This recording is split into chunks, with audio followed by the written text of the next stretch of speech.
Hi, everybody. Today is Friday, February 14th, 2025, and our friend Scott Ritter is back with us. Welcome back, Scott. No, thanks for having me. Let's get started with what's going on in Germany with Munich Security Conference. And here is what JD Vance said about defining the security of countries in Europe and in the United States. Discuss security, and normally we mean threats to our external security. I see many great military leaders gathered here today. But while the Trump administration is very concerned with European security and believes that we can come to a reasonable settlement between Russia and Ukraine, and we also believe that it's important in the coming years for Europe to step up in a big way to provide for its own defense, the threat that I worry the most about vis-a-vis Europe is not Russia, it's not China, it's not any other external actor.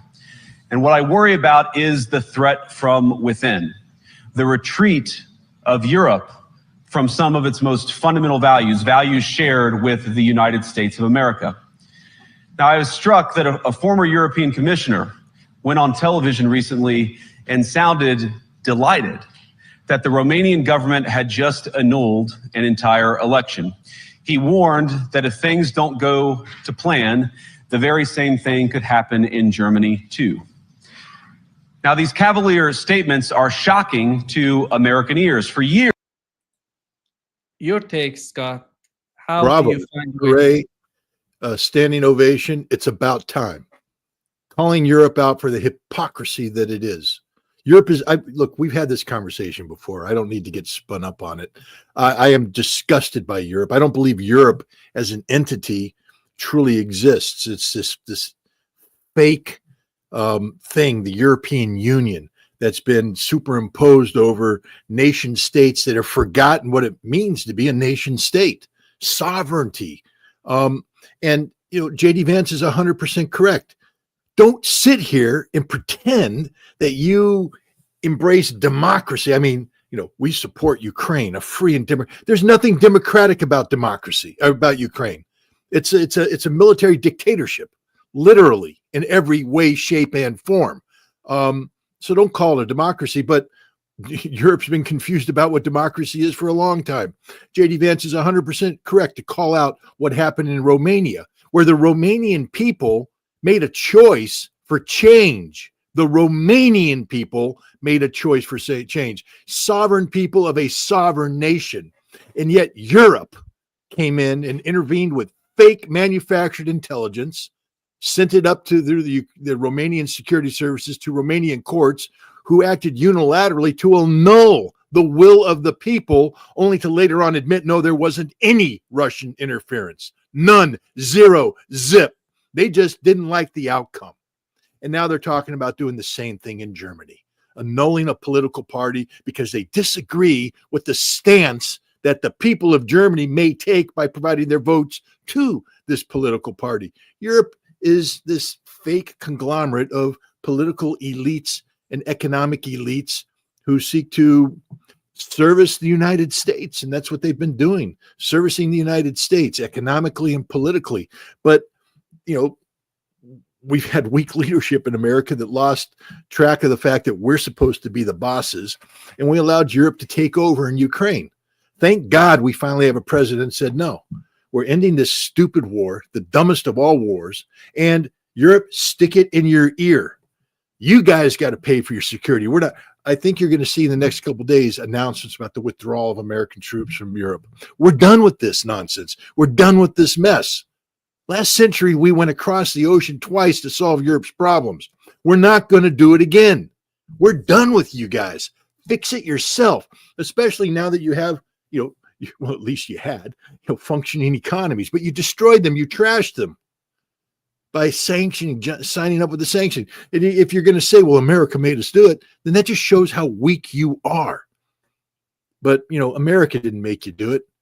The Biden administration made you do it. Had you stood up, maybe it wouldn't have happened. But now we have a new administration, a new sheriff in town that's saying, we're done with you. We're disgusted by you. We don't support you anymore. And he's calling them out. It's the best speech delivered by an American in the history of the Munich Security Conference. The best speech, the strongest speech, and the one that will have the greatest impact, because J.D. Vance put Europe on notice that we're finished with you. And all the Europeans that were thinking America would never unplug, think again. We're done with you. I mean, you are literally the problem. J.D. Vance called it out. You're the problem. Europe's the problem. You create all the problems. Everything could be solved if Europe would just stop being stupid, led by unelected bureaucrats who come in to try and impose an agenda that nobody in Europe supports. Put it up to the vote of the people of Europe. They will not support this ridiculous agenda.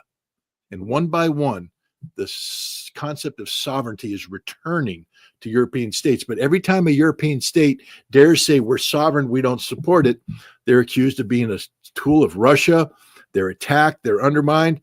Nations that wanted to join the European Union, like Georgia, aren't allowed to have free and fair elections, apparently. No, they have to surrender to the outside influences brought in by Europe and the United States, the old United States, not the new United States, because the new United States just dismantled that entire infrastructure, the one that underwrote the most undemocratic activities imaginable in Georgia and elsewhere. And in Europe, we're done. We're finished. Hooray. This is the revolution I was telling you about, Nima. I said it was coming. I said it's going to happen domestically. Anybody who doesn't think that what's happening here ain't a revolution, you're dumber than dirt. And now it's happening globally. We just told Europe. I mean, remember, it wasn't just but a year ago that we had a president talking about the sacred obligation of the United States to Europe. There was no sacred obligation. He was part of the establishment that had transatlantic bonds with the European establishment, and they played off of each other. It's not about the American people. The American people don't have a sacred obligation to Europe if Europe's job is to undermine American democracy. And we take umbrage at any notion. When I have the British saying that they can come across the water and arrest me and take me away because of a post I put on the internet, I say, bring it on. And I love J.D. Vance. Bring it on, Europe. You want to do this? You want to play that game against us, America? We'll kick your ass. Yeah, you want to call it the ugly American? I don't care. I don't care anymore, because we're trying to break free of the old ugly America. We've got a president that says that we shouldn't be running around, trying to solve problems militarily, that these are economic issues. Yeah, he'd like to flex America's economic muscles. Good luck with that. I don't know how strong those muscles are, but he's done with the war game. He's done with playing the bomb game, and yet the world seems upset with this. And I'm sick and tired of that. If you want to bomb the world, Europe, build your own damn airplanes, build your own damn bombs, and pay the damn consequence. Don't expect us to do it for you. You want to fight the Russians? Have at it. They've kicked your ass regularly. I seem to remember in the history books, Russian troops marching through Paris. Oh, they also marched through Berlin. They'll do it again if that's the game you want to play, you stupid, ignorant punks. But we're not going to back you up. We're not going to support it anymore. We're done with you. Arrest me. I was just told, I was invited to go to Germany. I'm not going to Germany. Want to know why I'm not going to Germany? Because if somebody asked me a question about Gaza, and I spoke the truth about Gaza and said that, Israel was a genocidal state, mirroring the practices of Nazi Germany, I would be arrested. I'm not going to do that. You Germans can stick it in your ear. Fix your problems. You want to claim to be a democracy? Then by God, support free speech. Be strong enough to handle criticism. You don't have to say Scott Ritter's right. But by God, if you're going to arrest me for saying what is so frickin' obviously the truth, then the hell with you. And that's the American approach. You really think we're going to go spend our tourist dollars in Europe anymore? I mean, Paris used to be the city of lights. It's now a gutter, an open sewage. Germany, who hell knows what's going on in Germany anymore? There's a few places in Europe that maybe we can go to. Sweden's a disgusting cesspool. They've stopped being Europe. They've stopped being sovereign nations. What the hell is a German anymore? They practiced open borders to the point where they've diluted the integrity of the German DNA pool. You don't even know what a German is anymore.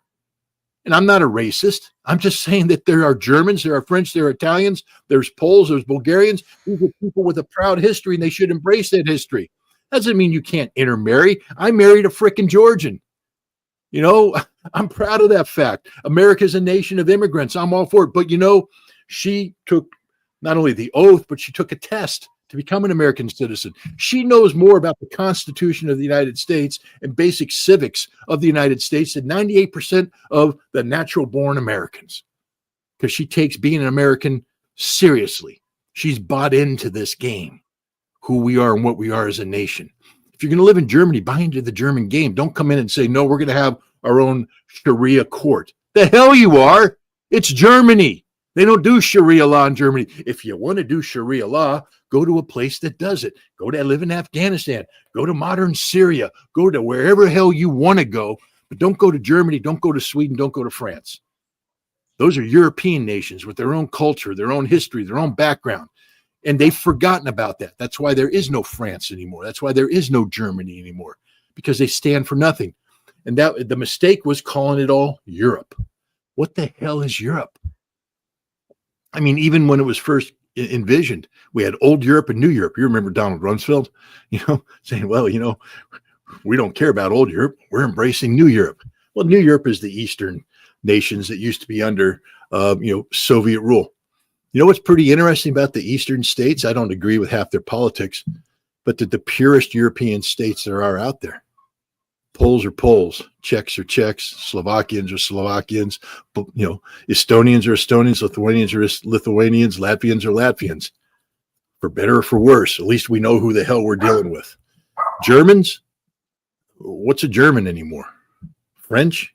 I don't know. Go to Marseille and tell me you can identify what a Frenchman is. And I'm not here. I'm not being racist here, because when I was with the United Nations, I dealt with French officers who were damn well French, and they let you know it, but they happened to come from the Caribbean, from French colonies. But they went to France, they put on the uniform of the French army, they spoke French fluently, and while they could enjoy Creole food and things like that, they were French. They identified as French. They said, I am a Frenchman. You can have a black person in France to be from Senegal and say, I am French, and I'll believe it because they identify as French. The problem is France is populated by people who don't identify as French anymore. They identify as something else, and that doesn't work. In Germany, you have Turks, you have Kurds who identify as Germans. They are Germans. They know damn well what they bought into. They say, I want to be part of this culture.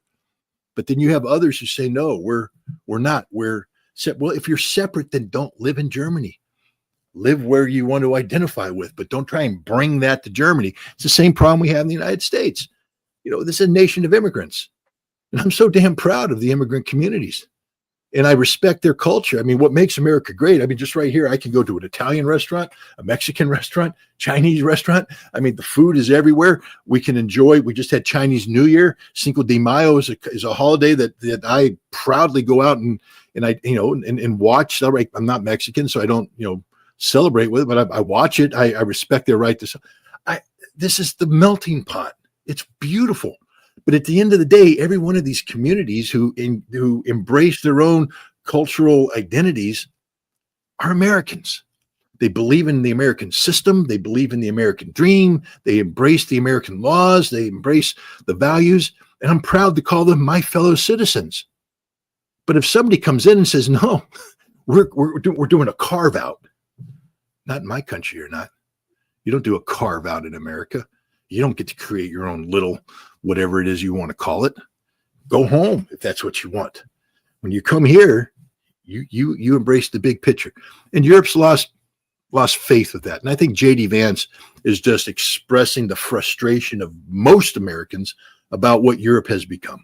We no longer identify with that. I come from European stock. Half my family comes from Germany, the other half primarily from Scotland, Scotch-Irish.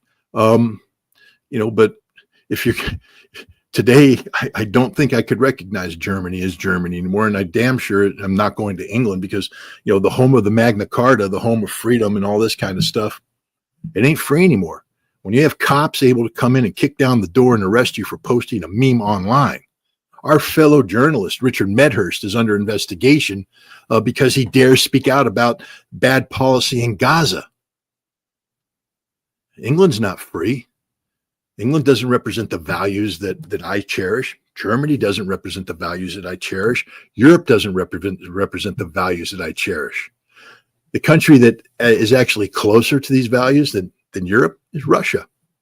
I've been there, seen it firsthand. And I will tell you right now, there's more free speech in Russia. It's not perfect.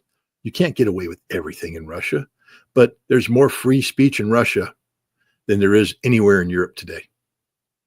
And that's for damn sure. Scott, one of the main disagreements, you've mentioned about disagreements between the United States under Trump and Europe. And the main disagreement right now is the situation in Ukraine. The way that Europe sees the situation and the United States under Donald Trump sees. Here is what Hexet said about the plan on the part of the United States. Representing inside these negotiations. So my job today and in Brussels was to introduce realism to the conversation. The reality that returning to 2014 as borders as part of a negotiated settlement is unlikely. The reality of U.S. troops in Ukraine is unlikely. The reality of Ukraine membership in NATO as a part of a negotiated settlement, unlikely. And I stand by the comments that I made on that first day in the Ukraine contact group. And that. Do you think that the European leaders in the current shape that they're in are capable of understanding what Hexet is talking about? First thing, when you say European leaders, I mean, is Viktor Orban a European leader? No, I'm talking about the Western European leaders who are in favor of the continuation of the conflict in Ukraine. Okay, but now you're specific, because originally when anybody used the term European, what does that mean? Yeah. So what you mean are the former French citizens, the former German citizens who have sold out any concept of national sovereignty in favor of this broad brush thing called Europe that doesn't exist. Yeah, I think there's a disconnect. These people have committed too much political and economic capital into this failed enterprise. And it's the same thing I said about the Iraq war. America went to war on the basis of a lie, but how are we going to change that? It isn't going to change because America suddenly woke up and realized it was wrong.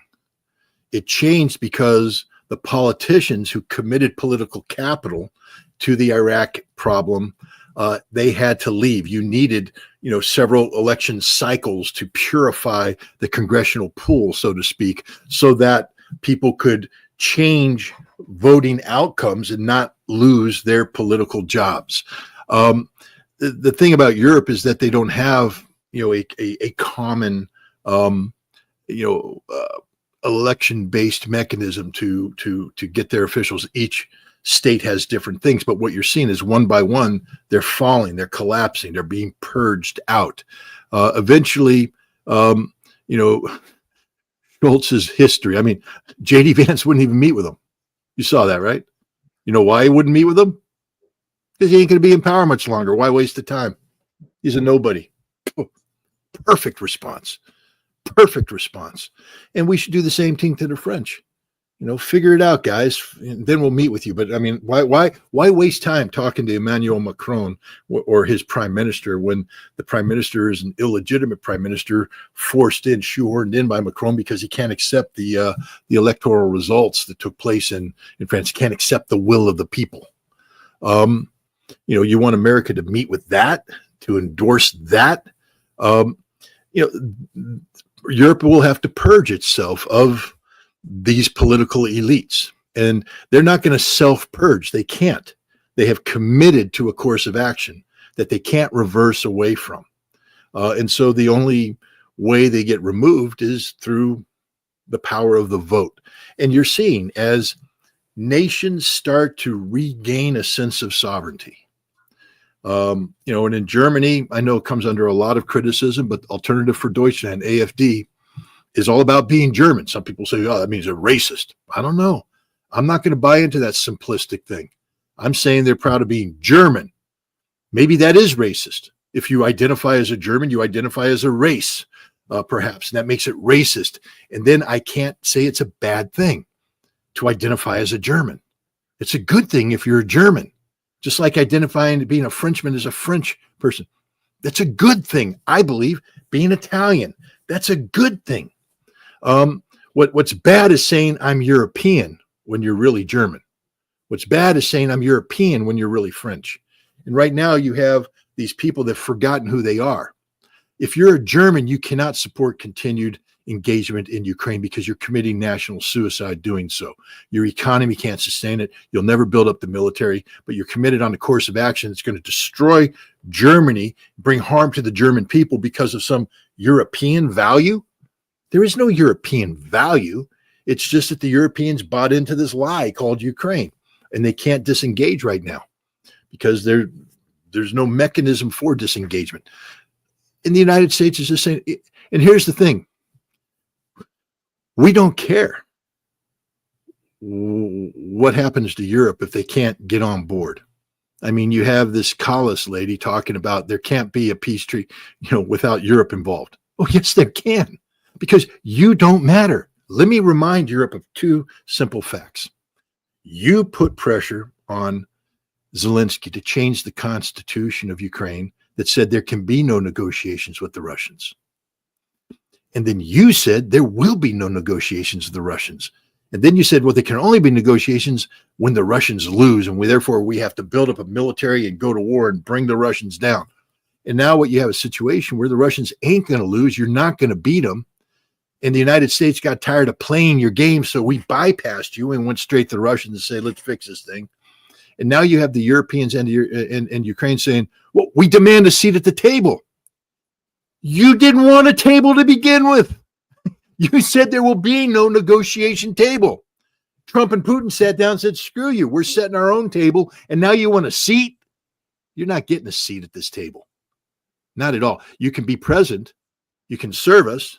You can be the wait staff. You can clear out the dirty dishes. You can clean up our dirty silverware. You can deliver the food that we're going to eat. But if you think you're sitting down at the table and joining in at the feast, think again. You opted out. And this is the reality. I mean, who the hell does this callous lady think she is? Does she have any power? None. Zero. Von der Leyen, does she have any power? None. Zero. None. The only thing that gives them power is the fact that there are sufficient nations within the European framework that continue to act in concert based upon what these people say, but not on anything serious. Where's the European army? There is no European army. Even under NATO, there is no NATO army. It's just dysfunctional. NATO's history. The United States is about ready to pull the plug. And Europe's going to have to wake up to the fact that they're going to need a new military framework that doesn't involve the United States, which means NATO is dead. And that's the best thing that could happen to Europe, and the best thing that could happen to the world is to kill this creature that got Europe turned into being a continent that sought to be defensive in nature, not offending anybody, remembering the lessons of their past imperialism, to now they're okay with bombing Belgrade. Everybody forgets about that. The Russians are bombing a European city. Yeah, because NATO bombed Belgrade. Regime change in Libya. Nation building in Afghanistan. I mean, Libya and Afghanistan. They're talking about opening offices in the Pacific. How did NATO become this? It become an extension of American imperial warmongering. And now we have a president that says, we're not doing that anymore. America is redefining its relationship in the world. We're more focused on the economic and less focused on the military. You saw what he said yesterday. He wants to cut the defense budget in half. Wants to engage in nuclear disarmament, real nuclear disarmament. He said there's no need to continue building nuclear weapons. We should be getting rid of them.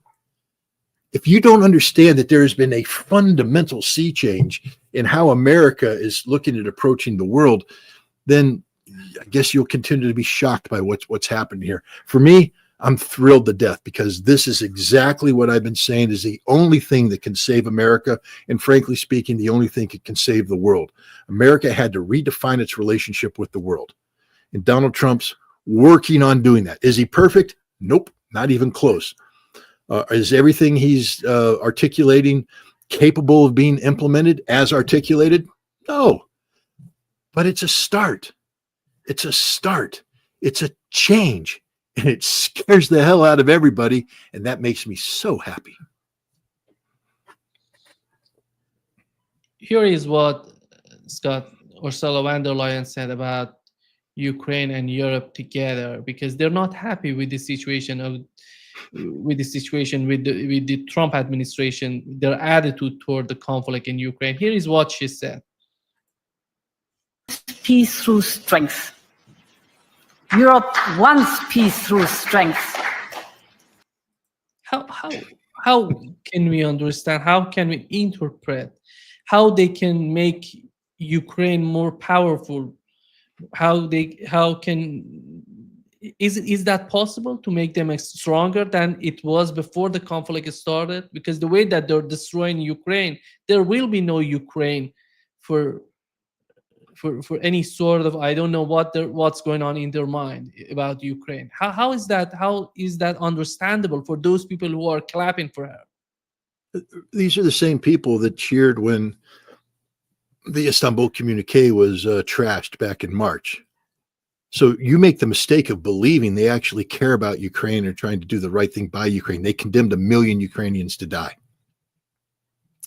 That's what they did. They did it because they have a artificial understanding of Europe's role in the world. They think Europe's a player. Europe's not a player. Europe, peace through strength. Well, good luck with the strength part. I mean, that's like, me going to the gym with a young Arnold Schwarzenegger and bragging about how strong we are as a team. Strength, baby, strength. We're so strong. And then Schwarzenegger leaves, and I'm left there looking at the weight room going, and everybody's like, where's that strength now, Ritter? I lost Schwarzenegger. Europe only has strength when America's involved. We are the strength. We are the only strong partner out there. No one else in Europe has any strength, any measurable strength. And so why do they keep talking about it? I mean, Europe can't pony up. They don't have anything to put on the table. They don't have any viable military force. None. NATO is a fake entity, a paper tiger, artificiality. It only works with America. We not only have to be the glue that holds it all together, but once we put it all together, we then have to bring in the Schwarzenegger-like character to be the real strength, because Europe is just a pathetic old man who can't lift weights anymore. Like me. You need Arnold Schwarzenegger, at least the old Schwarzenegger. Europe is pathetic. Europe is weak. Europe is nothing, but they can't admit it because they fooled themselves into believing there's something, and they're not. Everything about her exudes artificiality, hypocrisy, but she's a nobody. Didn't you see what happens when she tries to take her swagger outside of Europe? You remember when she followed Olaf Scholz to China and tried to be big in China, what the Chinese did? Ignored her and put her on, I think it was economy class back out of China, because that's all she is. That's all Europe is. It's economy class, not even the good economy class, where you pay a little bit extra moon, you get the extra knee space. They're back in the real bad economy class where we're all crammed in. That's all they rate. And soon they're just going to be baggage. They don't even get a seat. So I don't know why we keep playing her, and I don't know why we keep playing Collis, and I don't know why we keep playing any of these European officials. They don't matter. The only people in Europe that matter are national leaders. But the national leaders that have subordinated themselves to Europe have made themselves irrelevant, like Olaf Scholz. Look at the panic of Scholz right now. I have to declare a national emergency now. Why? Because America's not backing us up. Oh, you've decided you want to be a sovereign nation state now, a national emergency, because you realize that Europe is fake. Fake. And America's not there to hold your hand. And wait till he finds out we're pulling out 20,000 troops. I mean, I think that's the number. It might be more. Because we're just done with Europe. Europe is a failed experiment. We'll hold their hands. We'll talk to them. But just imagine this too. I mean, I had to laugh when I heard Trump say that he wants to invite Russia back into the G7. The Russians came out and went, Yeah, thanks, but no thanks. We're part of the organization of the largest economies in the world, and the G7. Hardly any of those people could qualify. And think about it. You know, Great Britain's economy, non-qualifying. The French economy, nope. The German economy, nope. The Italian economy, nope. Europe doesn't have a functioning economy. I mean, yeah, it's there, but it's not a world leading. This isn't the G7 is no longer the elites that sit down. The Indians are sitting there chewing their meal, going, waving at the Europeans, going, how do you guys like that? We're up here in first class. How's that? You're not even in business class, are you? Yeah, that's right. Economy. The Russians are living large right now. Europe's nothing. They're finished. It's hasta luego. Goodbye. How can Donald Trump put Europe out of negotiations while we know that one of the main concerns on the part of Russians is the security architecture of Europe? How can Donald Trump keep Europe out of the negotiations? By not letting them be part of the negotiations. How about the security architecture? It's simple. Donald Trump makes reality. What happens when Donald Trump says, now we're done with NATO? Now Europe's going to have to come in and set their own table. See, Trump and Russia can create their own reality just by coming up with an agreement. Now, there's lip service going to be paid for Europe and this and the other thing. But, the bottom line is they said America's not putting troops on the ground in Europe, in Ukraine. Zelensky said he can't even consider a peacekeeping force without American troops. So now there's not going to be a peacekeeper. But let's say he changes his mind. Okay, I'll take those Europeans. I'll take 100,000 Europeans. But then the United States said, yeah, but you don't get Article 5 protection. So any Europeans that go in there, you're not part of NATO, which means if you piss the Russians off and they kill you all, you're on your own. And there's not a single European nation that's going to do that. So how can Trump make an agreement without Europe? I just told you how. Europe doesn't matter. Trump can make whatever rules he wants to, and Europe will have to fall in. It's an American-based reality as far as Europe's concerned. It's a Russian-based reality as far as solving the issue of Ukraine is concerned. And I think that Trump is willing to do what's necessary to concede to Russian realities. You heard Hegseth talk about it. The realities. I mean, screw Europe. Ukraine will never, ever, ever, ever be a member of NATO. It's as simple as that. I don't care. You can have, Starmer, we are committed to Ukraine being. No, you're not. Remember, NATO is a consensus-based organization. And when Big Daddy says no, that's the end of it. End of discussion. Kids don't no longer get to scream, we want chocolate. Daddy said no. What you got Sweden now? The newbies regretting their vote already to join NATO, saying, no, they're going to be part of NATO. We guarantee it. No, they won't. Ukraine will never, ever, ever be part of NATO. It doesn't matter how many pathetic European leaders come out and say so. It isn't going to happen because Big Daddy said no. And so that's the reality. There's going to be no American troops, no NATO. We're cutting off military support for Ukraine, which means Europe's going to have to step up. And, the price tag gets really, really outrageous at this point in time. It's not just, Europe proved they can't afford the 2% GDP that was necessary to make NATO viable. That's why NATO's so weak. But now, in order to, be part of an American participation, they needed to get that number up to 5. None of them can afford that. And now America's pulling out. That participation, taking the lead now is 10 to 15%. It's it. Europe can't take the lead. So the realities will define this situation. That's how it happens. Because Europe can't do anything. They can't do anything. We'll set the conditions. You have to pay for it all, Europe. You have to go in. No protection from Big Daddy. You want to play big, jump in the playing field with Russia and try to impose some sort of security arrangement in Ukraine without Russian concurrence? It's on you. And when Russia bombs you, Daddy ain't going to be there to help you. They just defined the fact that Europe can't do it. So it's not about keeping the Europeans out. Europe can't even come in and play the game. They can't buy into the table. The United States and Russia have set a high-stakes poker game. And Europe wants to come in with a handful of $5 chips. It doesn't work that way. You got to bring the $1,000 chips, and you got to have a whole bunch of them. And they don't. When they're talking about withdrawing troops from Europe, they're talking about Germany, Poland, or some other places?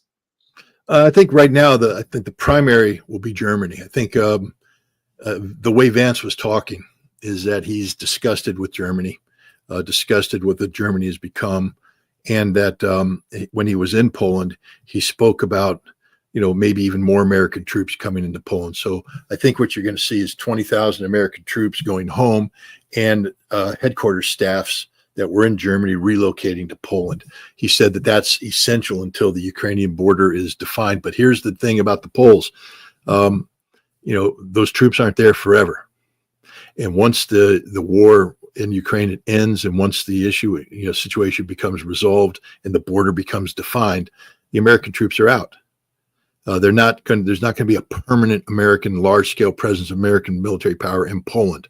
We're done with Europe. Hegseth said, Fortress America, he used that term, and he said we're pivoting to the Pacific. We're unplugging from Europe. So even if it's a temporary reallocation of resources to Poland, the Poles need to understand that that's temporary, that long-term we're looking for peace with Russia, not a permanent state of conflict with Russia. We're looking to resolve those issues, and the Poles better get on board, because we're not going to be there to hold their hands. And at the end of the day, when we leave, Poland's going to have to be able to either be big enough to stand up to Russia. Why? Russia isn't looking for a war, or change their mindset. And again, I think you'll find as this wave of change, the reality of the necessity for change sweeps over Europe, governments one by one are going to fall that can't get in line with the new reality. There's not going to be any governments that survive long term who say, no, we're standing up to America. No, you're not. No, you're not. You understand there's a president right now that will stop all LNG shipments to Europe in a heartbeat. He'll just turn the ships around. Say, I could go sell them to Asian markets. A lot of the Asians are a little pissed. We want to compete with the Russian gas in China, and you had the Chinese foreign minister say, why should we stop buying Russian gas? It's there, it's readily available, and who's going to provide gas to replace it?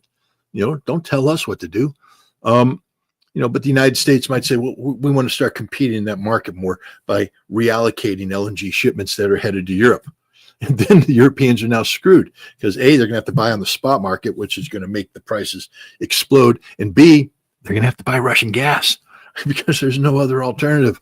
So Europe just has to be really careful about making threats to America, because, see, we can follow through on every threat we issue.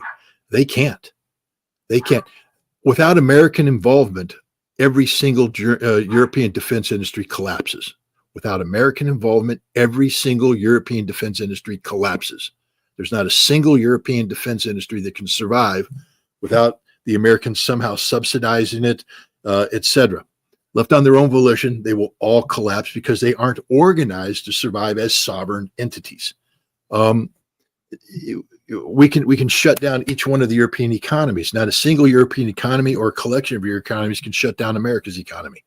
So the Europeans really need to be careful here. I mean, you were happy to be our subordinates for several decades, but now the reality has to come home that you are our subordinates. That means that you literally have to do what we tell you to do. You're not sovereign. You gave that up a long time ago, and you can't afford at this juncture to suddenly unilaterally declare yourselves to be sovereign entities. I'm sorry, that's just the way it is. You bought into this game. You have to pay the price. There is an article in the Bloomberg, Scott. It talks about 3 scenarios for the conflict in Ukraine. The most likely scenario would be that Donald Trump is slowing down the aid to Ukraine and letting European getting stronger and replacing the United States in support of Ukraine. And the worst case scenario is Donald Trump stopping everything to Ukraine and go after negotiation, what's going on right now. And do you think that with what we've seen so far, Donald Trump would stop sending weapons and aid to Ukraine, or they're gonna slow down this pipeline, this sort of aid to Ukraine? I think you're going to shut it down. I think Donald Trump he has bigger things in mind. He has 4 years to, reduce expenditures in America by trillions of dollars. You don't do that by continuing past failed practices. Now, if the model that existed previously about Ukraine was a successful model producing positive outcomes for the United States, Europe, and everybody, then I could see Donald Trump saying, yeah, I'm going to continue that. But it's not a positive model. It's a model of failure.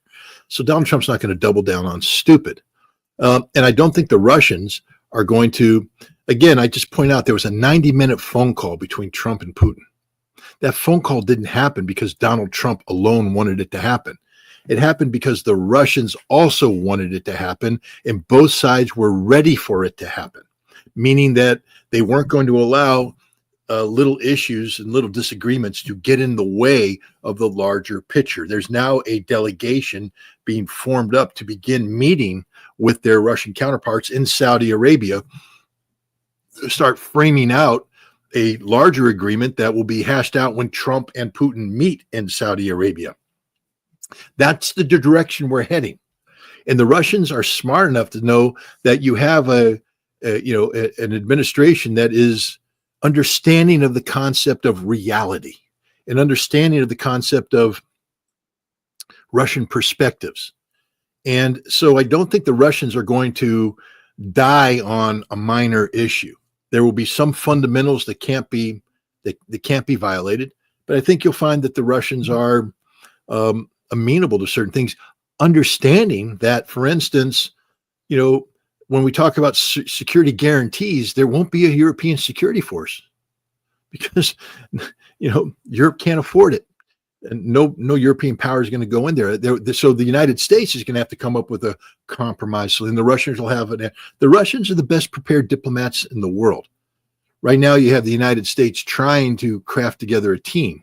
But the Russians have genuine experts, and they're putting together a team right now of some very competent people who are not only going to know what to say about when, projecting Russia's national security requirements, but they're also going to know about what America wants out of this and be willing to make the compromises where they can make compromises to get this thing wrapped up as quick as possible.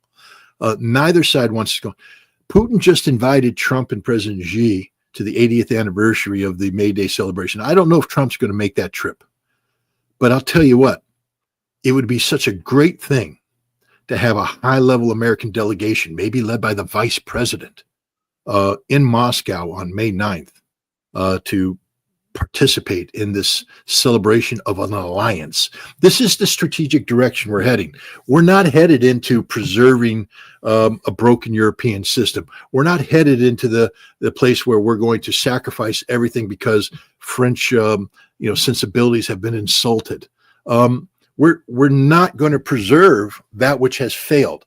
We are headed in a bold new direction. And I just think that Donald Trump and Vladimir Putin both recognize the need to move forward.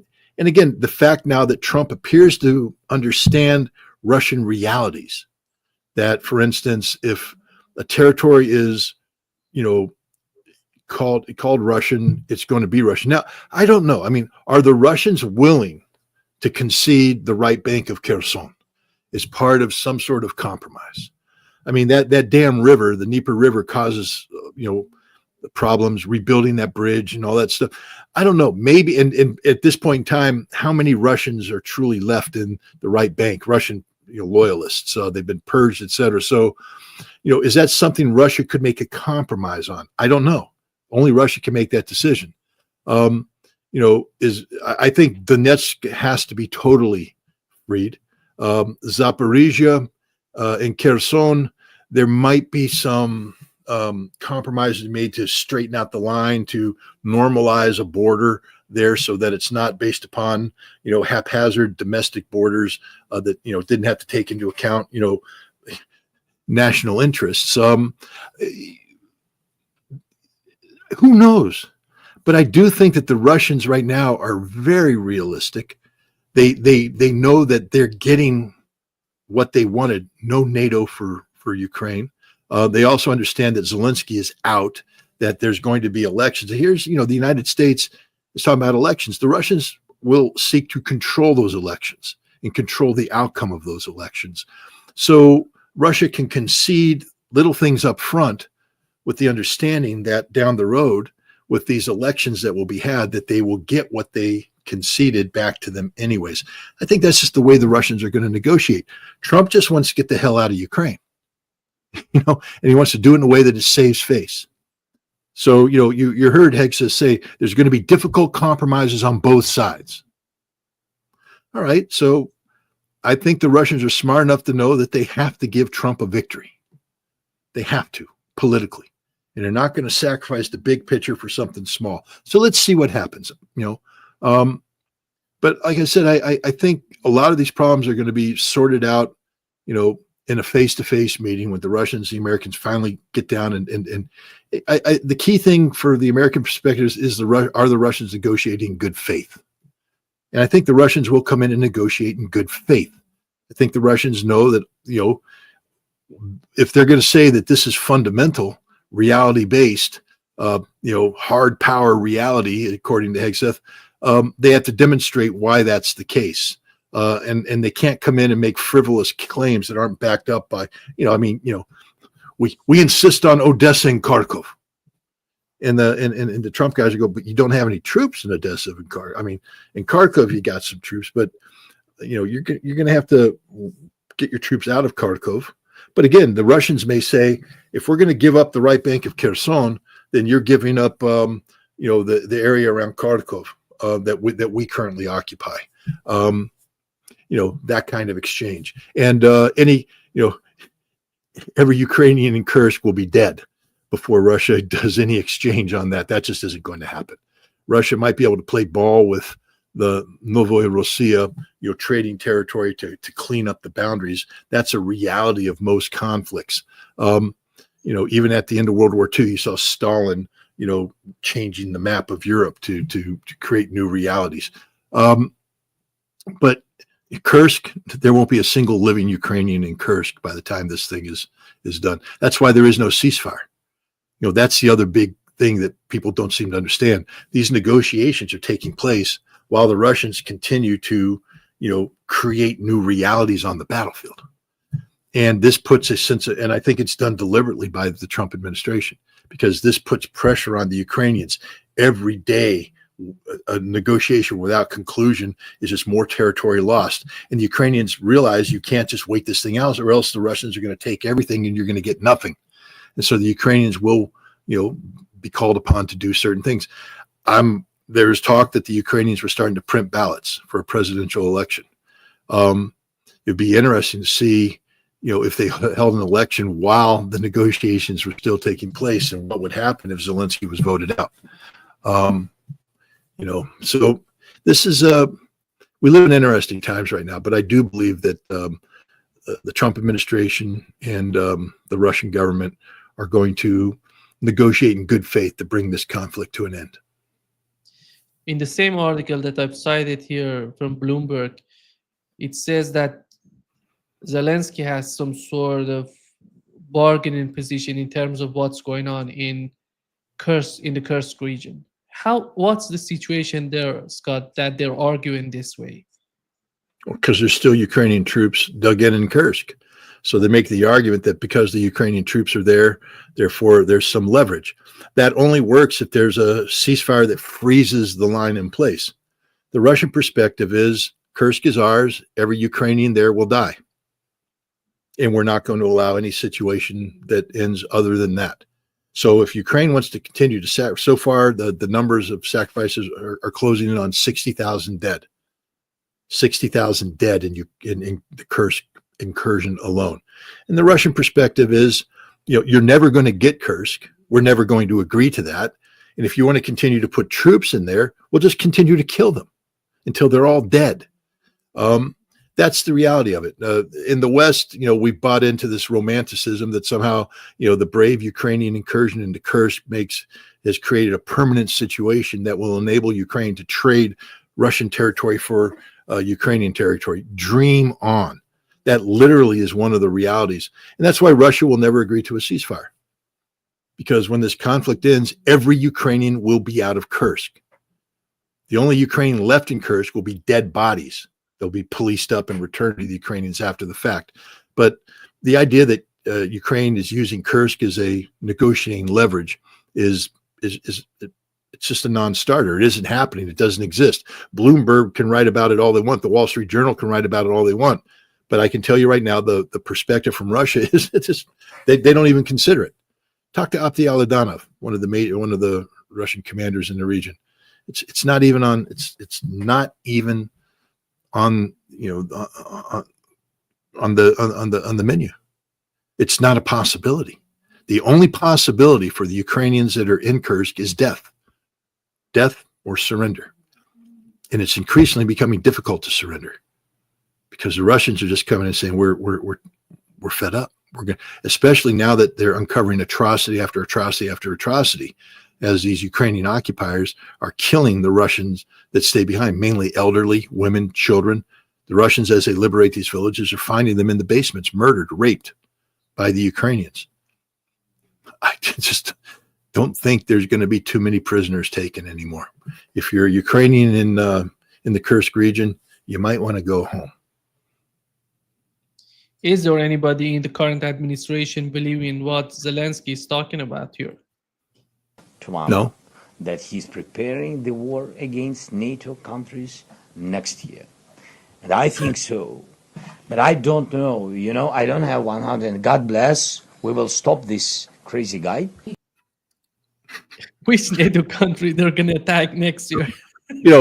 When I was in college, I had friends and acquaintances that every once in a while would consume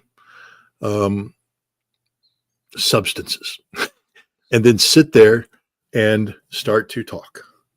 And they made no sense. And their body language is the same way. And their eyes are. That's the biggest cokehead I've ever seen in my life. That man is so coked up, it's not even funny. You can't take anything he's saying seriously because he doesn't even know what he's saying. This man is totally out of it, whacked up, done. So much so the Russians are making fun of him. And the West should be making fun. I don't know if that's one of the better appearances. There's others where he's just literally.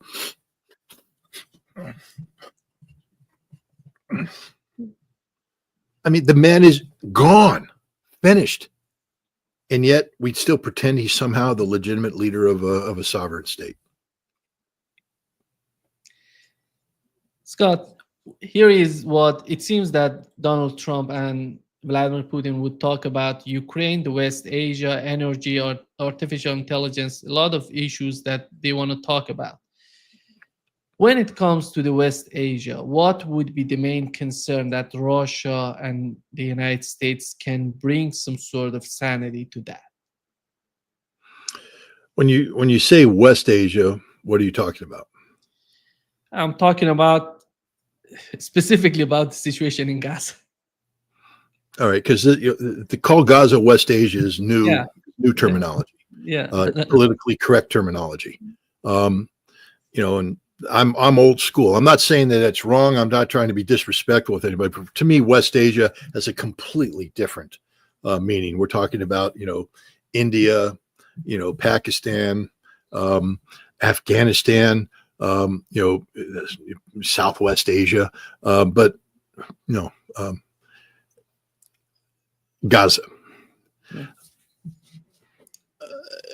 I think the Russians have some say into what the future governing body will be in Gaza.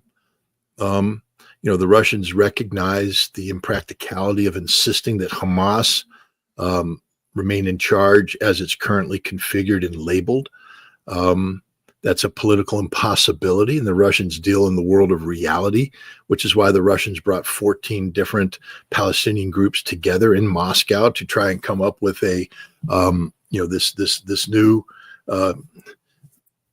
singularity where Hamas would be a part of it, but not named Hamas and not be the leader of it. The Russians then passed the baton off to the Chinese, and I guess they had a second meeting in Beijing where they talked about the same thing. I think Russia could play a very important role in that. But the fact of the matter is, there's a completely different game being played right now in Gaza. Completely different game. Everybody, was it this time last week we were talking about Donald Trump's, initiative to depopulate forcefully and all. And I think I told you the same thing I've told everybody. This plan was never going to happen. In practical, couldn't happen. It was a negotiating ploy by Donald Trump. And guess what? I said what he's looking for is the counter proposal. He now has the counter proposal. Egypt came in. Now there's going to be an emergency meeting between the Egyptians, the Jordanians, the Saudis, Qatar, United Arab Emirates, and they're going to talk about how they can go in and do a counter to Trump's proposal. You guys can make fun of Donald Trump all you want. I've done so in the past. There's a lot to be made fun of. He's not a traditional politician at all. He says things that are just outlandish and outrageous, and it can cause your blood to boil. But anybody who has any modicum of intelligence knew that was not a serious plan. From a military perspective, it was unimplementable. First of all, you're not going to get American troops to go on the ground and commit genocide. Not on that, not that way, not ethnic cleansing.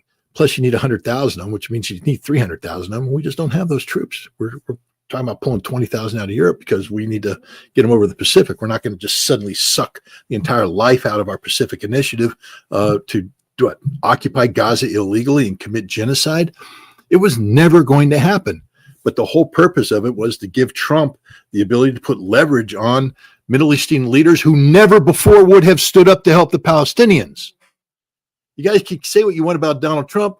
He got the Egyptians to say, no, we're going to go into Gaza and we're going to take the lead on all this. Egypt, which never did that before, didn't want to touch Gaza, didn't want to have anything to do with Gaza, now has taken ownership of Gaza because Trump made them with his proposal.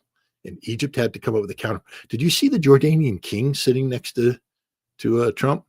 He could have been a star on the movie One Flew Over the Cuckoo's Nest. He was going insane in place.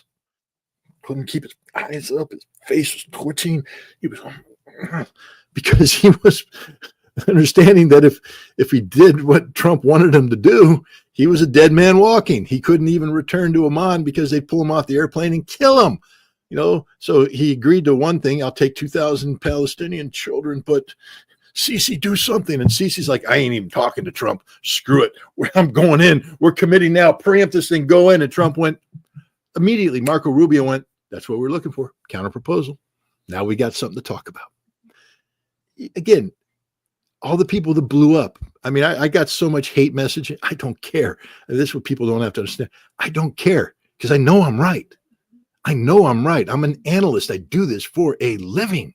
And yeah, I can get wrong, but on the big things, no.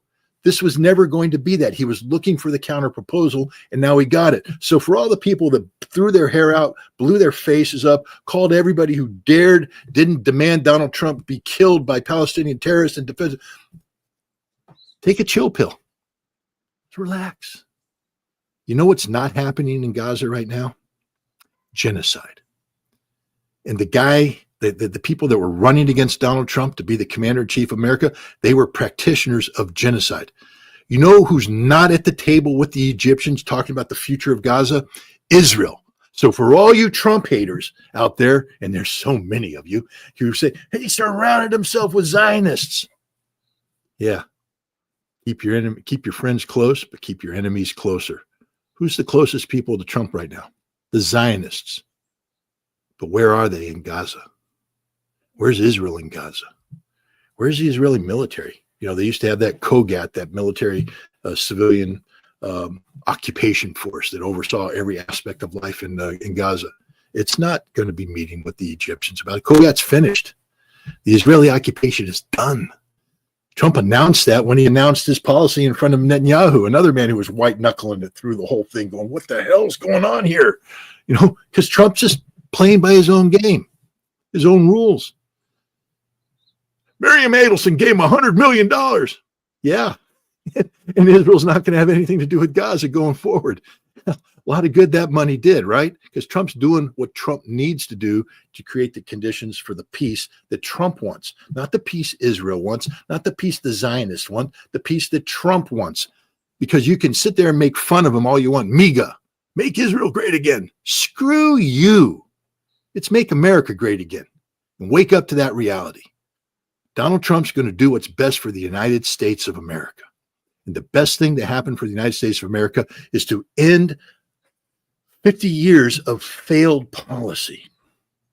People criticize him. He's pulled the financial plug on UNRWA. Yes. You want to know why he pulled the plug on UNRWA? Because UNRWA only existed to sustain the failure of the world to deal with the reality of Palestine. All it did is sustain an open-air concentration camp. And to sit there and go back and say, well, we're going to continue to fund the United Nations Relief Organization meant you're going to continue to allow Gaza to exist as an open-air concentration camp. By pulling the plug on UNRWA, you compelled the Arab world, which never before stepped in, to step in now, to do the funding. It's a completely different funding stream for a completely different outcome, not a concentration camp, not a refugee camp occupied by the Israelis, but a free and independent Palestinian entity in Gaza. That's the direction we're heading here. And you know who made it possible? Donald frickin' Trump, your Zionist slave. Kiss my ass. Seriously. I am so fed up with these people that claim to be pro-Palestinian, claim to be, oh, this, oh, that, oh, that. What the heck have you done to create a free and independent Palestinian state? Now, it isn't done yet. We can't pop the champagne corks and declare victory, but we are on a different path, a path that has never been taken before. And it's a path that's leading to the real possibility in 3 to 5 years of a Gaza that's been reconstructed by Arabs, for the Gazans, for the Palestinians. And then you ask the question, what can Russia bring to the table? Helping create a Palestinian government that will be acceptable to the United States and Israel. That's what Russia can bring to the table. That's what China can bring. China can also help with reconstruction dollars. But, you know, the Russians can help out by working with the Palestinian factions to craft a governing entity that's acceptable both to the Palestinian people, who have to recognize the role played by Hamas in achieving this victory, by the way, and the United States and Israel, which can't accept a terrorist organization known as Hamas being in charge. But we've made these compromises before. You remember in Rojava, in Syria, the Syrian Kurdish part, used to be this organization called the YPG. They're still there. But we were going in to fight ISIS, and we sent our troops in there, and they were starting to coordinate with these guys. And all of a sudden we went, oh, we can't really talk to you, can you? Because you guys are really the PKK. And the PKK is a terrorist organization. My God, we can't be working with the terrorists now, can we? So how did they solve it? Brought in a general. He sat down with the head terrorist and said, yeah, we're just going to rename you. We're not going to call you the YPG anymore because that makes you terrorists. We're going to call you the Syrian Democratic Forces. Got a ring to it. Syrian Democratic Forces, SDF. Guys, they're not terrorists here anymore. They're good people. We renamed them. And so now we can flow in the money. And that's what's going to happen in Gaza. There will be some structural changes. There'll be some personalities swapped around, but they won't call it Hamas anymore. They're going to call it something else. And America's going to go, as long as it's not called Hamas, it's good for us. And I think that's what Russia's going to help out with. That's the most likely venue. I think also Trump wanted to talk about, you know, what Russia plans on doing if it remains in Syria, what role Russia would play in the region, because Trump's talking about pulling American troops out of Syria. And he's a little concerned that if he pulls out of Syria, but the Russians remain in Syria, you know, what's happening. So I think he wanted to know what Russia's intent was. You know, what is their intent now that Bashar al-Assad is no longer in power? What's going on? Well, Putin just had a phone call with Jolani. You know, and so there's normalization taking place here. So maybe the Russian role will become a more positive role. And that's okay for the United States, because remember, we're trying to unplug from the region. So if we're comfortable with the Russian role, saying, well, that brings stability without threatening, you know, our national security. So I think this is probably the kind of conversations they were having. Purely speculative on my part, but it's it's what would make sense. How about, Scott, about the article in Washington Post about Israel wanted to attack Iran nuclear facilities? And do you think that Netanyahu right now is getting more desperate? It's going to be more difficult for Donald Trump to control him, or Donald Trump would do and I don't know if right now that would be the plan on the part of Israelis, but do you find it right now necessary for Netanyahu to drag the United States into the Middle East? As you mentioned, Donald Trump wants to withdraw from the region, but we know that they're having their plans on their part. They have no plans, Nima. There are no plans. Israelis. Okay? They've done this before. It's not like the Washington Post is going, oh my God, Israel is concerned about Iran's nuclear, and they're talking about bombing. Oh my, it's been going on for decades. Israel's been talking about doing preemptive strikes in Iran since 2002, when the whole nuclear issue rose up. But the thing that the Israelis always had to have the United States involved, because Israel does not have the power, the ability to project meaningful air power into Iran for a sustainable period of time to successfully strike the targets that need to be struck. If Israel initiates this attack, Iran will saturate Israel with thousands of missiles that will make Israel cease to exist.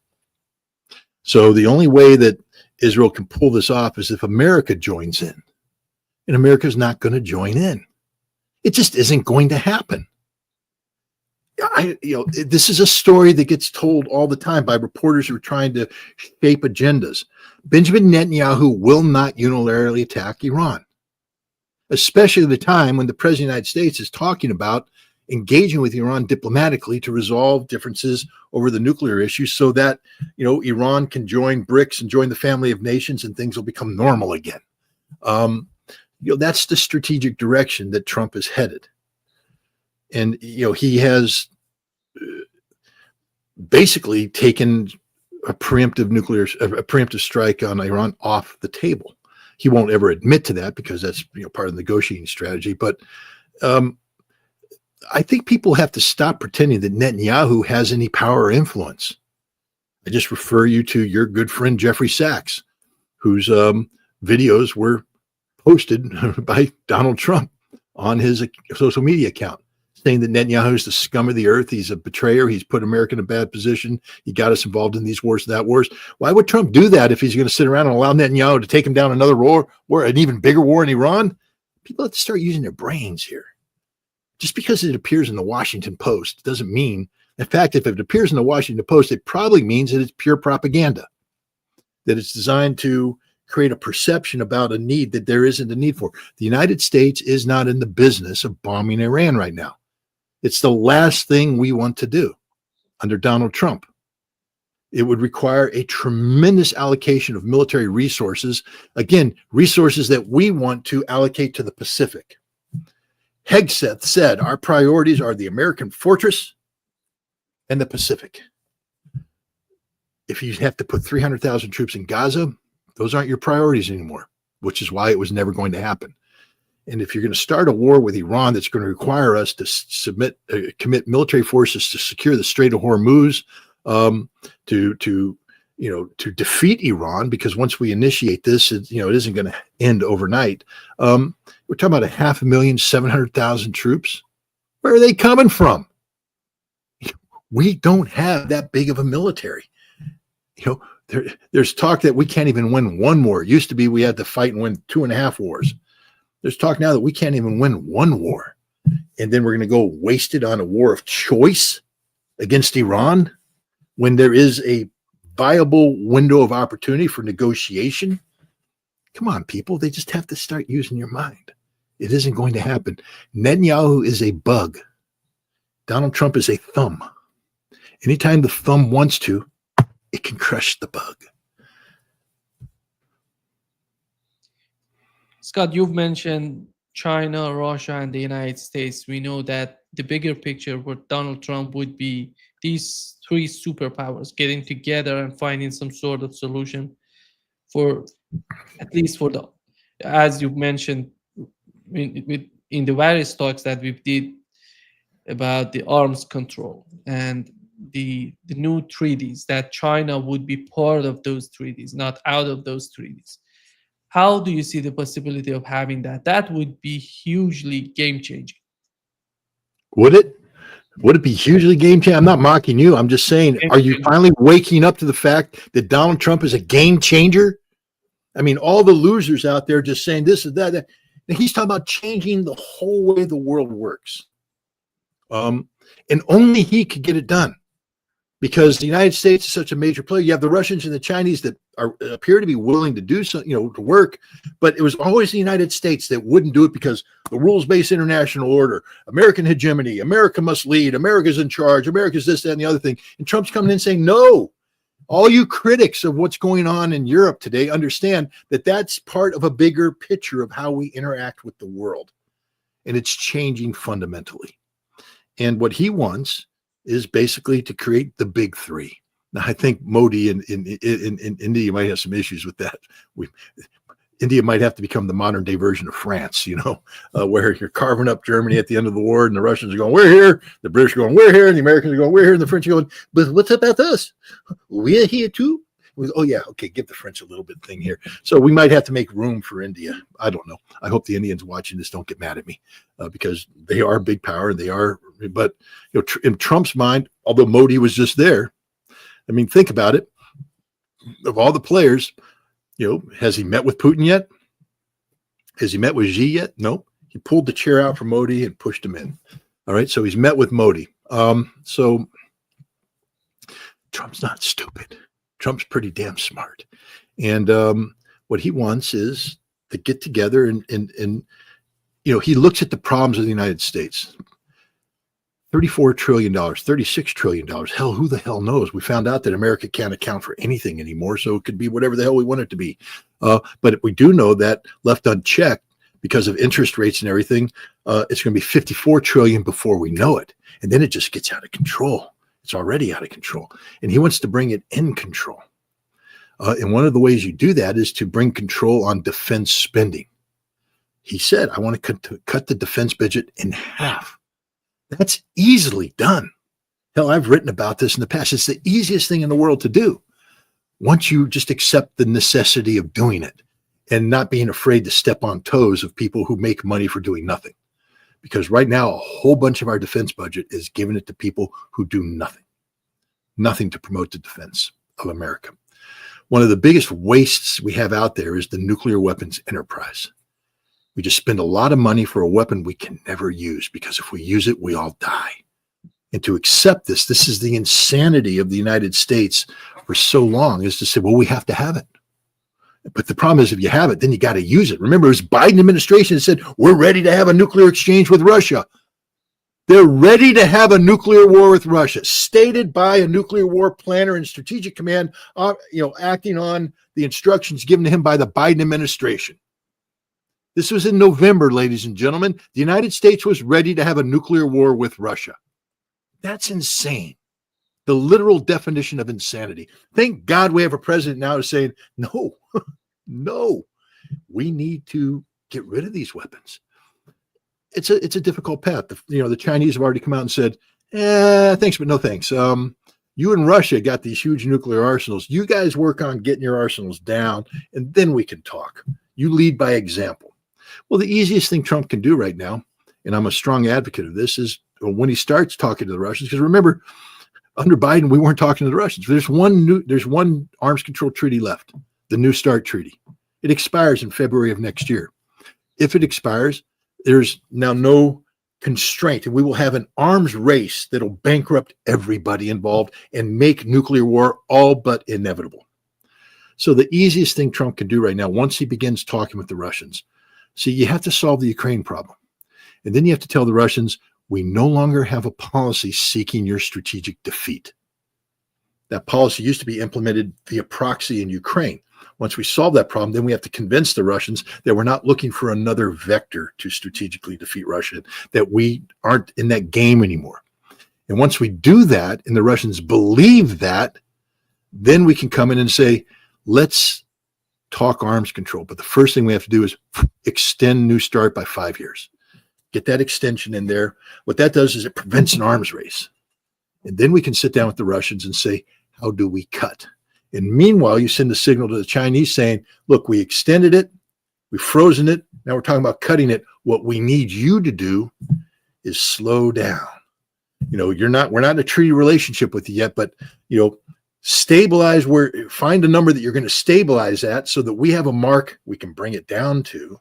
And then when we're all equal, we can get together. But here comes the hard part. How do you get the Chinese to get rid of nuclear weapons or meaningful strategic cuts when India has a nuclear arsenal? So India's got to get involved in this. But how do you get India involved without Pakistan getting involved? And how do you get Pakistan involved without getting Israel involved? And when the Russians are talking to the United States about nuclear reductions, we have to factor in the French and the British. And also, the United States is going to say, well, what about North Korea? So now we just identified all these things. So, an idea that I'm actually publishing an article today that I'm promoting this, we have to create a new paradigm of nuclear disarmament that is global in scale. See, Trump is already thinking smart, getting the big three together. But I'm telling you, Miranda, the big three can't talk about meaningful reductions unless you take into account the other factors that lead to the necessity to maintain nuclear deterrence. We're not giving up weapons if North Korea has weapons. It ain't going to happen. So, and North Korea is not giving up weapons as long as we have weapons. India's not giving up weapons. Pakistan's not giving up, the whole thing. So, what I say is, we got the big three. Divide the world into three spheres of influence, nuclear influence, and give the lead. Each one of these spheres, you get a lead: a Russian lead, an American lead, a Chinese lead. And you say, as we negotiate as the three, we have to also negotiate with these other people. Everything has to be linked together so that as we go down, we all come down together towards the same objective, which is zero. And it could happen. Donald Trump, as the president, can make this happen because he's the only one that's willing to think outside of the box. Hell, we couldn't even engage in discussions with the Russians because we played stupid games like, well, the NATO deterrence is a NATO deterrence. They're American bombs. No, but it's NATO deterrence, so they can't factor into anything we're talking about bilaterally with the Russians. What about the French and the British? No, that's French and the British, but they're part of NATO. Well, yes, they are, but the Russians like, how can we have? That's why the Russians can't go any lower. They are right now. The numbers they have are the numbers that are needed to deal not only with America, but France, Germany, and NATO, which is a nuclear issue. If you want to get the Russians to go lower, all these things have to go down too. And eventually, if you're United States, you got to convince the French and the British, you just give them up. Give them up because we're going down to zero. We're going to create a situation where we don't have to worry about that. There's no longer a need for a nuclear deterrence anymore. Give them up and we get down to zero. We get the North Koreans to get rid of it. Now, Donald Trump says, I want to denuclearize North Korea, but you can't do that unless America is willing to start. So that's why he's saying, yeah, we got to start bringing it down too. This guy is common sense. Does he have all the details out there? Hell no. I mean, but you know what? He has a director of national intelligence coming in who has the ability to create the intelligence support infrastructure to help this president get to where he wants to go, to bring in the right minds, to get the right people to think, because you can't rely on the arms control establishment that exists in America today, although the Washington, D.C. think tanks, because they're not about arms control. They're about nuclear arms sustainment. Read the stuff they've been writing for, I apologize for the language, but it is what I said it was. It's just total crap. Read what they've been writing. They aren't about getting rid of nuclear weapons. They're about justifying the continued existence of nuclear weapons. They glorify nuclear weapons. They keep pretending they want disarm, but then they say, well, no, now we need to actually make new plutonium pits in Texas because, we need to consider doing underground nuclear weapons testing, because if we don't do that, then you're not in favor of nuclear disarmament. Don't tell me you're about arms control and disarmament if your arguments are for justifying why we need to build new nuclear weapons and all that kind of stuff.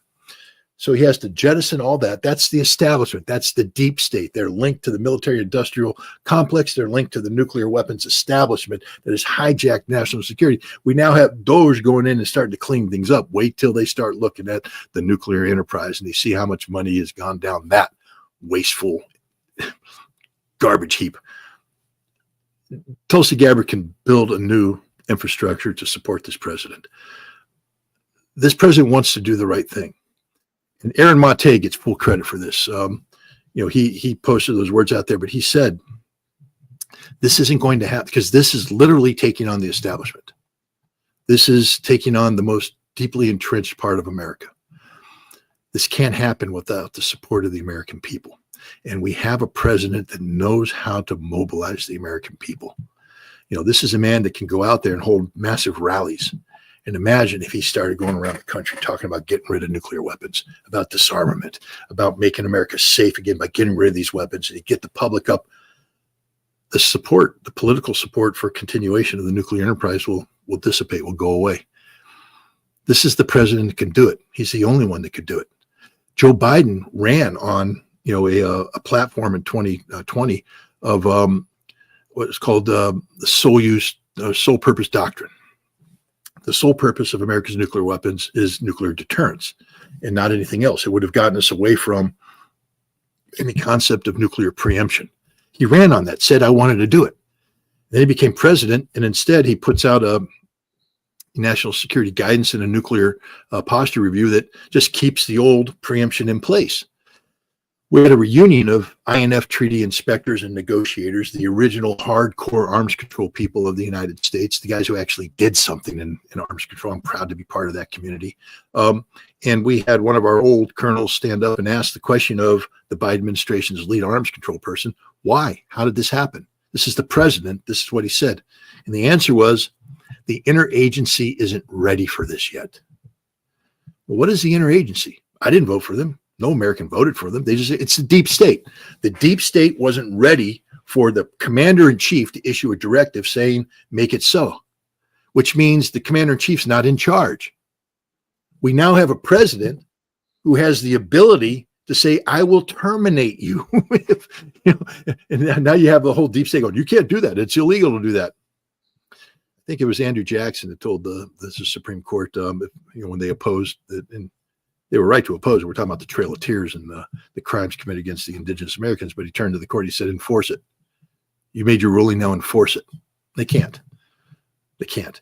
And we're in a stage now where we're going to have a constitutional crisis, where Trump is going to oppose activist judges, because we no longer have the concept of separate but equal branches of government works if we have truly separate but equal branches of government. But when the judiciary has become so politicized on both sides, conservative and liberal, that they are activist judges carrying out political agendas that have nothing to do with the rule of law.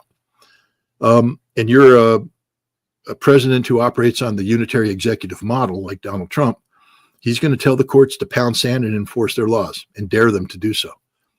And God help the first judge that tries to execute a bench warrant against the president of the United States, because that'll be a dead judge, or whoever he sends will be dead. This is where we're headed. I'm not happy about it, but I mean, America, you got what you wanted. I mean, we lied to ourselves for so long about democracy, about this. We allowed a judiciary to be weaponized against a man who wanted to be president, Donald Trump. I take a little bit of a umbrage of this because they weaponized it against me, sending 40 agents into my house because I dared speak out against bad policy. That doesn't happen in America, but it did happen. The Uhuru 3 was a politicized persecution of Black nationalists, using the FARA vehicle as an excuse to silence Black nationalists and to strengthen the government's hands to suppress free speech. That was the Department of Justice. These were judges. These were lawyers. And now people are crying because Trump's coming in and firing all these people because he said, you forgot your oath. And if you forget your oath, then you can't hide behind the Constitution. So we are in a constitutional crisis right now in America. But this is what revolution does. It's going to clear up a lot of things. It's going to get ugly, though. It's going to get a lot uglier than it is now because the deep state is deeply entrenched. But as I said, if we want to save the world, we have to take this deep state on, because they will just not only continue to produce nuclear weapons, but they'll continue to justify the use of nuclear weapons. We came so close in November to a nuclear war, so close because of the deep state. And Trump's saying, no, I want to get done with this. So I applaud him. I think this is great. Scott, before wrapping up this session, Here is what Sikorsky, the Polish foreign minister, said, that Europe needs autonomous military capabilities developed with EU funding and industry. When do you think, which country is the most dangerous one in NATO in terms of getting out of the hand of the United States? Is Poland, can we consider Poland as one of the most dangerous countries in terms of getting out of the hand and using some sort of weapons, I don't know, missiles against Russia or anybody else? No, there's no, look, France and the United Kingdom have nuclear weapons. So clearly they, France has talked about, if things got out of hand, they have nuclear weapons. And Russia's like, so do we. We got more than you. You'll be gone. Poland's nothing, literally nothing. What are they going to do? Invade? Poland will do nothing. Nobody in Europe will do anything. They can't. I, again, ask people to take a look at the true state of affairs of the Polish military. They may have a lot of soldiers, but now try and take those soldiers, organize them in a fashion where they can project power in an offensive strike, thrusting deep through Belarus, through Ukraine to actually threaten Russia. Imagine the logistics problems that are created by that, lines of communication. Then imagine them trying to survive as the Russians, destroy their entire logistical infrastructure in Poland with longer-range strike missiles that Poland doesn't have a defense against, destroys the Polish Air Force in place, destroys Polish command and control, destroys the Polish energy infrastructure, and isolates and annihilates every one of the troops that got extended forward. The entire Polish army would be destroyed. We're not talking about Russia attacking Poland. We're talking about Poland threatening Russia by initiating offensive military operations that they don't have the ability to do. So no, nobody's a threat to Russia. And that's the reality. And because Russia knows this, Russia's not overreacting. Russia's done what is necessary to strengthen its borders. Because Finland and Sweden joined NATO, Russia has to respond. That's why they have 70,000 troops in the new St. Petersburg military district. So they solved that problem. They reinforced Kaliningrad as necessary. They reinforced up in the Kola Peninsula as necessary. They've given Belarus nuclear weapons and Oreshnik. Again, come on, Poland, really bring it on. Nothing that Lukashenko would like to any more than to go release the Oreshnik and let 9 Belarus Oreshniks fire into Poland and kill everything it touches. There's not a single European nation that threatens Russia. There's not a collection of European nations that threaten Russia. That's the true reality of NATO. It's a joke. It's a farce. It's fake. And now you have the Europeans talking about creating a European army. With what command structure? How is that going to work? Are the French going to subordinate themselves to the Poles? Because the Poles say, we're a frontline state. We have to be in command. You think Germans are going to let the Polish command German troops? It isn't going to happen. America commands because we kicked everybody's ass. We were large and in charge. But when we withdraw, what moral authority do the British have? How many troops do they bring? They used to have the British Army on the Rhine, 90 to 100,000 strong. Not anymore. Now they can't even fill up a soccer stadium. So the British are going to be in charge. The Poles, nobody's going to listen to the Poles.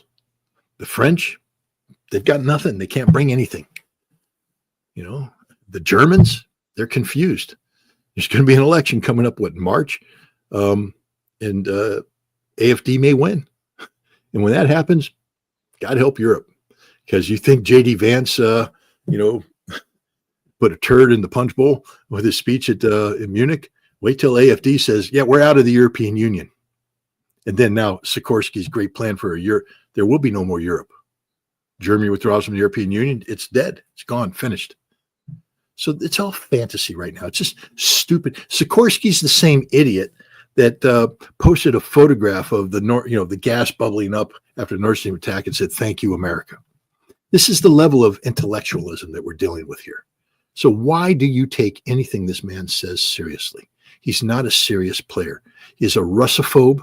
He's irrational, and his words have no link to real power. Nothing he says is going to happen at all. Thank you so much, Scott, for being with us today. All right. Thanks for having me. Just a Have a minute. good day. Yeah. Bye-bye.